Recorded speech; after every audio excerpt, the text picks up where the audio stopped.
Do you think landlords are always in control? Watch out for these illegal practices that could land you in court. After being a landlord for nearly 20 years, I've identified the top mistakes that lead landlords straight to court and how to avoid them. Welcome to Strategy Saturday. I'm Charles Krillo, and today we're going to discuss the 8 most common illegal property management practices that could cost you big, and you might not even realize you're making these mistakes. From misleading ads to unlawful evictions, we're covering it all so you can protect your investment, keep your tenants happy, and stay on the right side of the law. And trust me, some of these might surprise you. When managing a property, it's essential to follow all legal and ethical standards to avoid problems that can grow into costly and time-consuming legal issues. Many of these illegal property management practices are common sense and revolve around the simple idea of treating your tenants how you would want to be treated, keeping your word, and being fair. And the second part is based on understanding federal, state, and local landlord-tenant laws, since they can vary greatly from municipality to municipality. So let's go through some of the most common illegal property management practices. Number 1 is misrepresentation or fraudulent agreements. So this includes false advertising, so misleading potential tenants about the property's condition, policies, or amenities.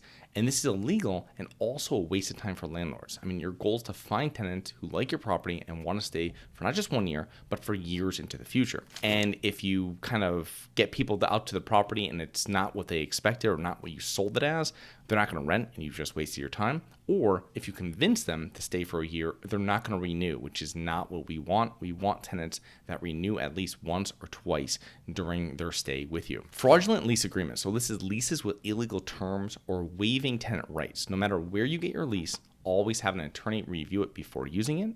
Ignoring the lease. So failure to maintain your responsibilities outlined in the lease can result in a breach of contract. And unapproved lease changes. So altering the lease terms without the tenant's written consent is illegal. Just wait until the current lease is up to give your tenant the new lease agreement. Number 2 is discrimination when leasing. So Fair Housing Act violations. The federal housing and urban zoning laws protect tenants from discrimination when obtaining a mortgage, purchasing a property, or renting a unit. And it protects people on the basis of race, color, religion, sex, familial status, and disability. It's also going to be discriminatory advertising. So posting ads that specify a preference for a particular race, gender, age group is also illegal. Your screening process needs to be consistent with all of your applicants. Number 3 is failure to maintain the properties. Neglecting repairs. And I've never understood landlords who do not maintain their property for whatever reason, but it happens and property owners are required by law to maintain their property and repair issues in a timely manner. Violating building codes. So building code violations bring the government into your property, which is never simple, quick, or inexpensive. It is always the best course of action to properly maintain your property no matter what tenant issue you might be experiencing. Number 4 is unlawful eviction. So evicting a tenant without notice. So evictions must follow a strict legal procedure with specific notices given at certain times and require a valid reason for the eviction. This is where property managers come in because they understand this inside and out, and this takes a lot off of your shoulders as a property owner. Next is illegal eviction practices, and these are also called self-help evictions, where managers change locks, turn off utilities, remove personal belongings, physically remove the tenants, or deny access to the rental unit. These are all super illegal, and they're going to get you in hot water in a number of different ways legally. So avoid all of that. Work through the courts with typical evictions. Best just to hand it off to your attorney if they won't take cash for keys and let them handle it from there.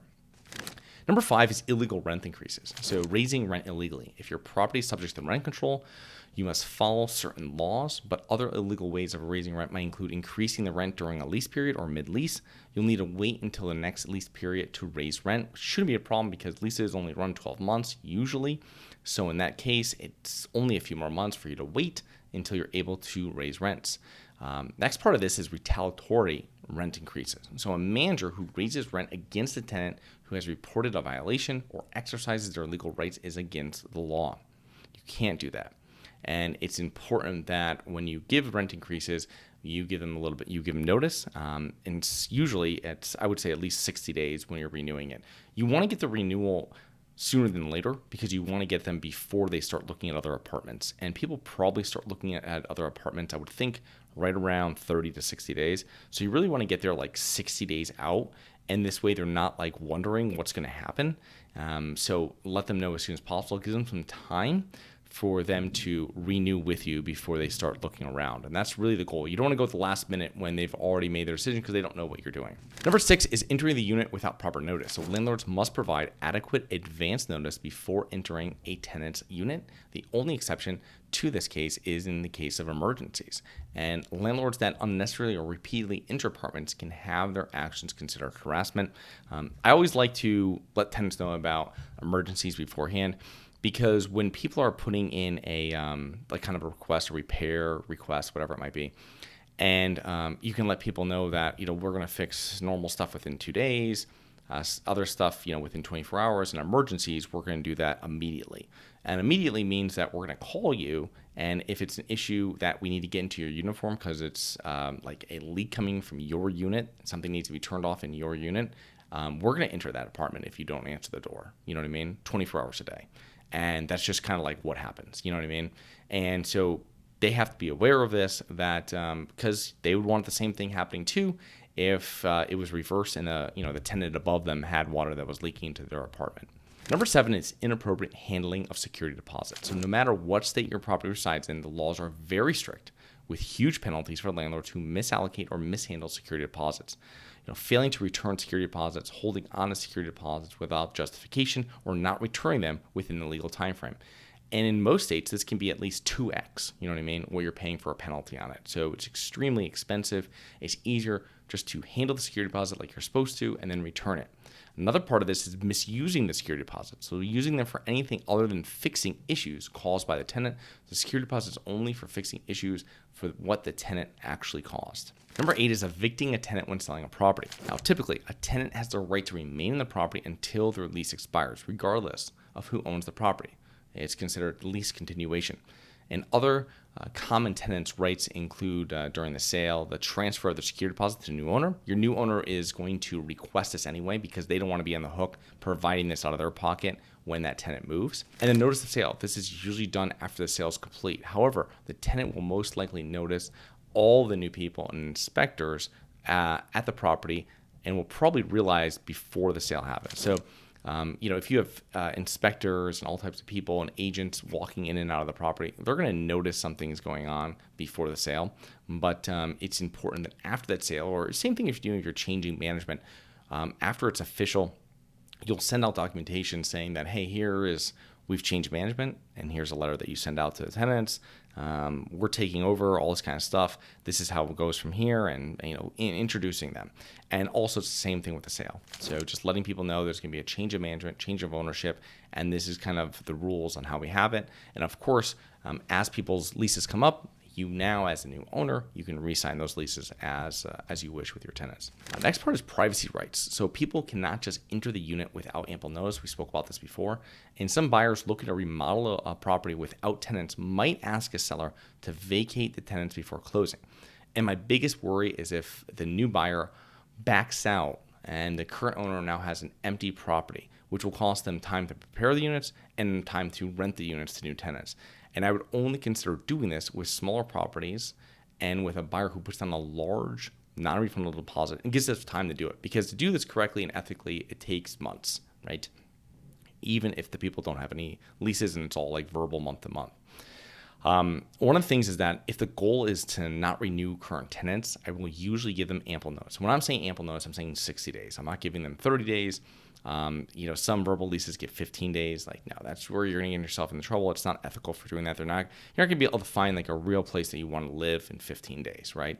I will usually give them 60 days. I'll assist with the moving costs, give them a cash payment if they move out sooner rather than later. And this goes a long way with tenants. So it's kind of like cash for keys almost, but in the sense of like they're still on good terms with you in most cases, right? So there's not really a problem there. I remember the first apartment complex I bought. Well, it was a 3-family house, the first multifamily property I bought.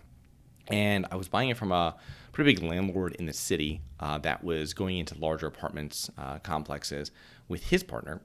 And they had a tenant. It was a third floor of one of the properties. It was an older retired Polish Mason, and he was a very nice guy. Didn't really speak much English, but when the person I was buying the property from bought it, he was told by that guy to, hey, take care of the guy on the third floor. So I let the seller know when I was buying it, hey, I'm going to be like clearing this out and renovating stuff like this little by little.